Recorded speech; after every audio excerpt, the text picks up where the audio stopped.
Hi guys, this is the digital backup for our cartooning assignment for 2025 for Studio Art 1. We are going to be drawing this picture of Peacemaker in our digital drawing program, Procreate. Okay, now if you are using this video, it means you were out or you've fallen behind in class and you've had to use the video to catch up. Otherwise, you're doing this project along with us in class, just one-to-one on the iPads using our styluses, okay? So the very first thing you're going to do, you're going to navigate to Google Classroom, where you are going to find and save, attached to this assignment, this image, okay? You're going to notice it says Studio Art 1 Project Grade Peacemaker Cartooning Digital Start Point, okay? Save this image to your iPads. Now, find me, Procreate, okay? Procreate looks like a black background with a little swish. It's right there. I'm going to click that and I'm going to open up Procreate. Now, when you open up Procreate, it is going to look somewhat like this, not exactly how mine looks. You're going to have all these generated art images here.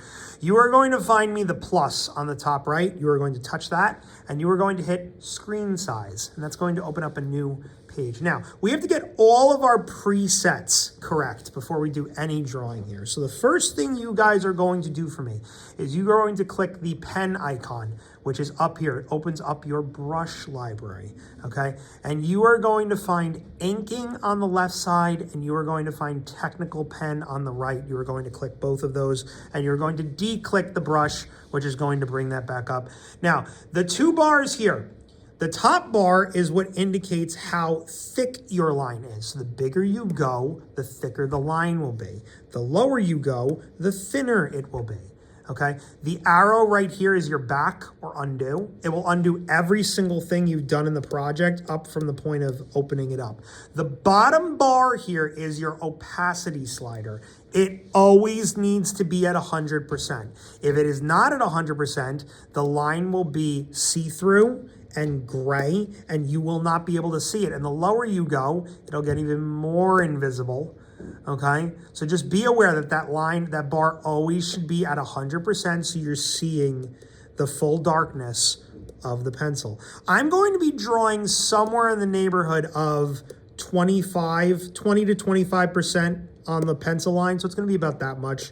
Okay, now once you get that in place, you're going to find the eraser icon.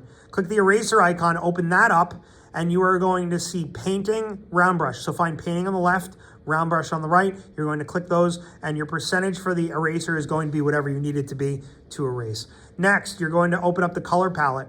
On the color palette, you're going to want to make sure your color is black. So on the inner circle, make sure you're on dial down here, disk, I'm sorry, make sure you're on disk.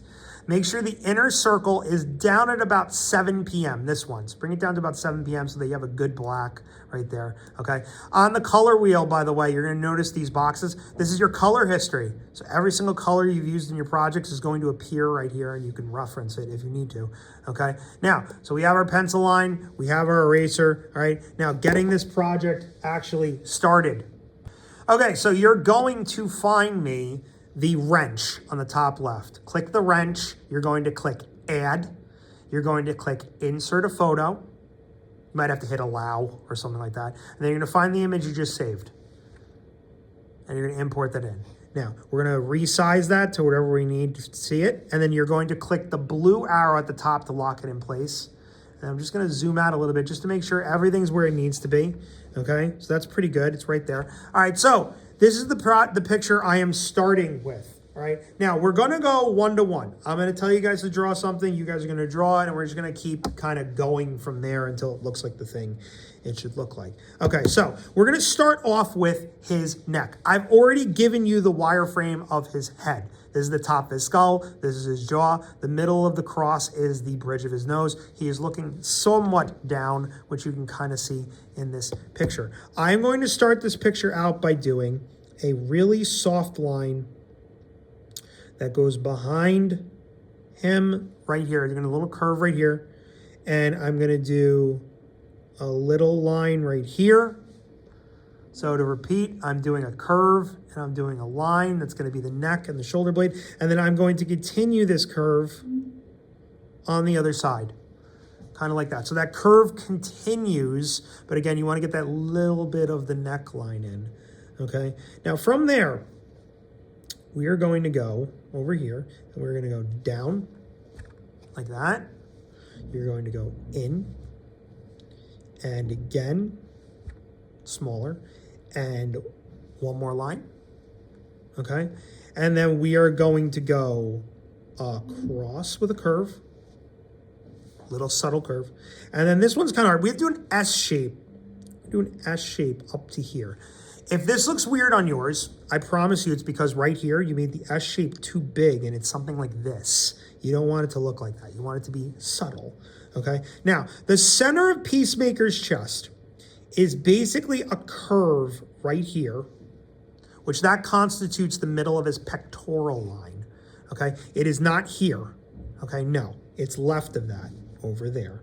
Right? Now, we're going to put in the smallest hint of a belt. So I'm going to continue those lines. Vertical, curve, vertical.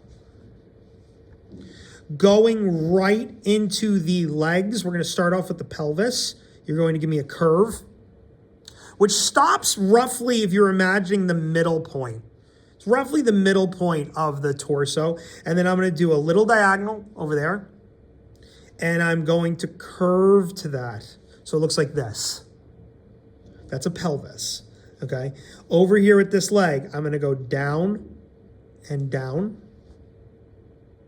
If it looks weird to you, it's because the thighs are too wide and it's because you made this diagonal too wide, too angled, and it made the thigh too big, okay? You might wanna knock that back if that happens. We're going to do a V and a V.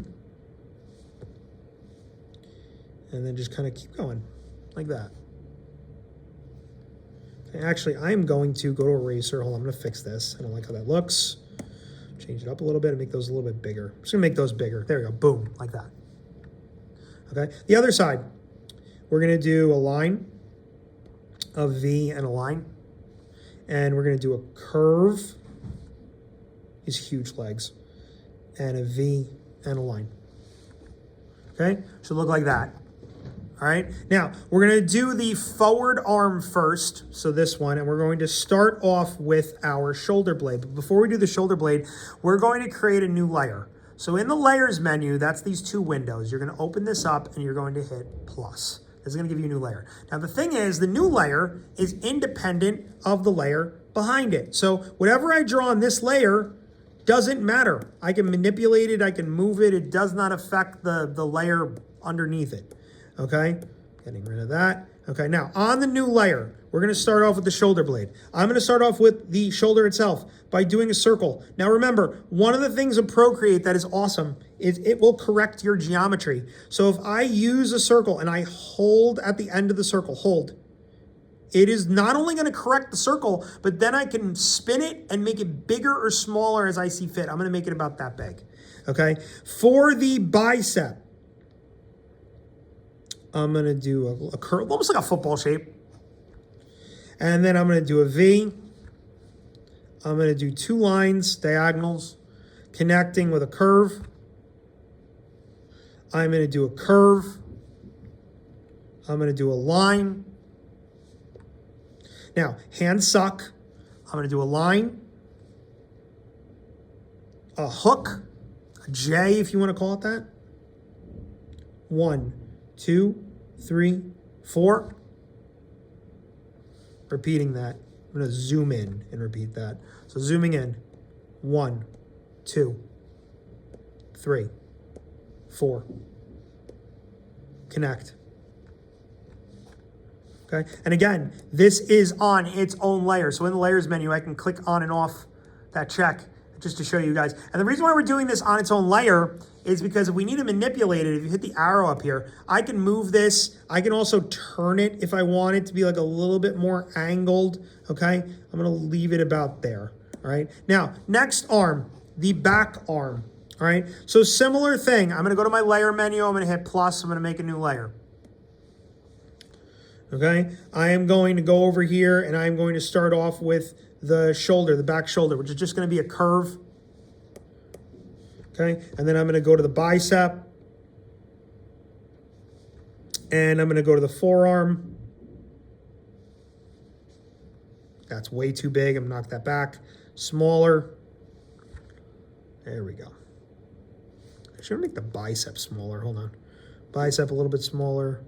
Smaller forearm. There we go. And we're going to close this off.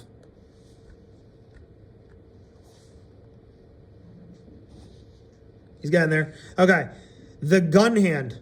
So I'm going to start off by just doing two curves like this. I'm going to do a curve and a diagonal. Okay, then once I get those in, I'm immediately going to go into drawing the gun. Okay, so I'm going to do a curve here, a line, and a line, and a line, and one curve in. Okay, and we're going to go back and up like that. And we're going to go this way and down. And we're going to go all the way up. And we're going to do a curve up here. And we're going to go all the way at that. And then we're going to come all the way back and down. I'm not saying that's easy. 1, 2, 3, 4. 1. Okay, and then in the actual gun itself, you're going to do a circle right there for his finger. So here we are right here. Okay, now for the rest of the fingers, I'm going to take my eraser. See, it's too big. I'm going to make it smaller. I'm going to erase some spots here. I'm going to erase here. I'm going to erase the entirety of right here. Okay, now starting with the thumb, back to the pencil. Erase a little bit more of this. Starting with the thumb, I'm going to do a curve and a curve. And then up here, I'm going to go one like this. So just do that again. Diagonal, curve, diagonal back. Okay, curve. Again, one more curve, curve, connect, curve, up, connect. Okay, back here, you're gonna wanna kind of go like this. And then I'm gonna erase this weird shape I had, kind of like that. There we go. Okay, this is what we call our stamp, which is the, like, everything we need foundationally to get the character to look like the character in the finished version. So the next thing we're going to do is we're gonna just make sure all of our layers are one, like, homogeneous thing, okay, all solid. So I can do this two ways. You can click in the blue between where it says layer and N, and you're gonna see a thing that says merge down. You can merge those down, which seals the layers together. Or the fun way to do it is you can take your fingers, your pointer and your thumb, and you can pinch the layers together and they will become one layer. Now this is all one thing. And this is going to be what we call our wireframe layer, a layer which manipulates the layer on top of it. We are going to go to the N, you're going to click the N, and you're going to drop this bar down to about half, around 40, 50%. That's gonna make all the lines you just put in it grayish, okay? We're gonna hit the plus sign, again, make a new layer. Now this new layer is on top of this, and we're going to use the wireframe layer to finish the rest of the drawing. Cue up on the next video for that.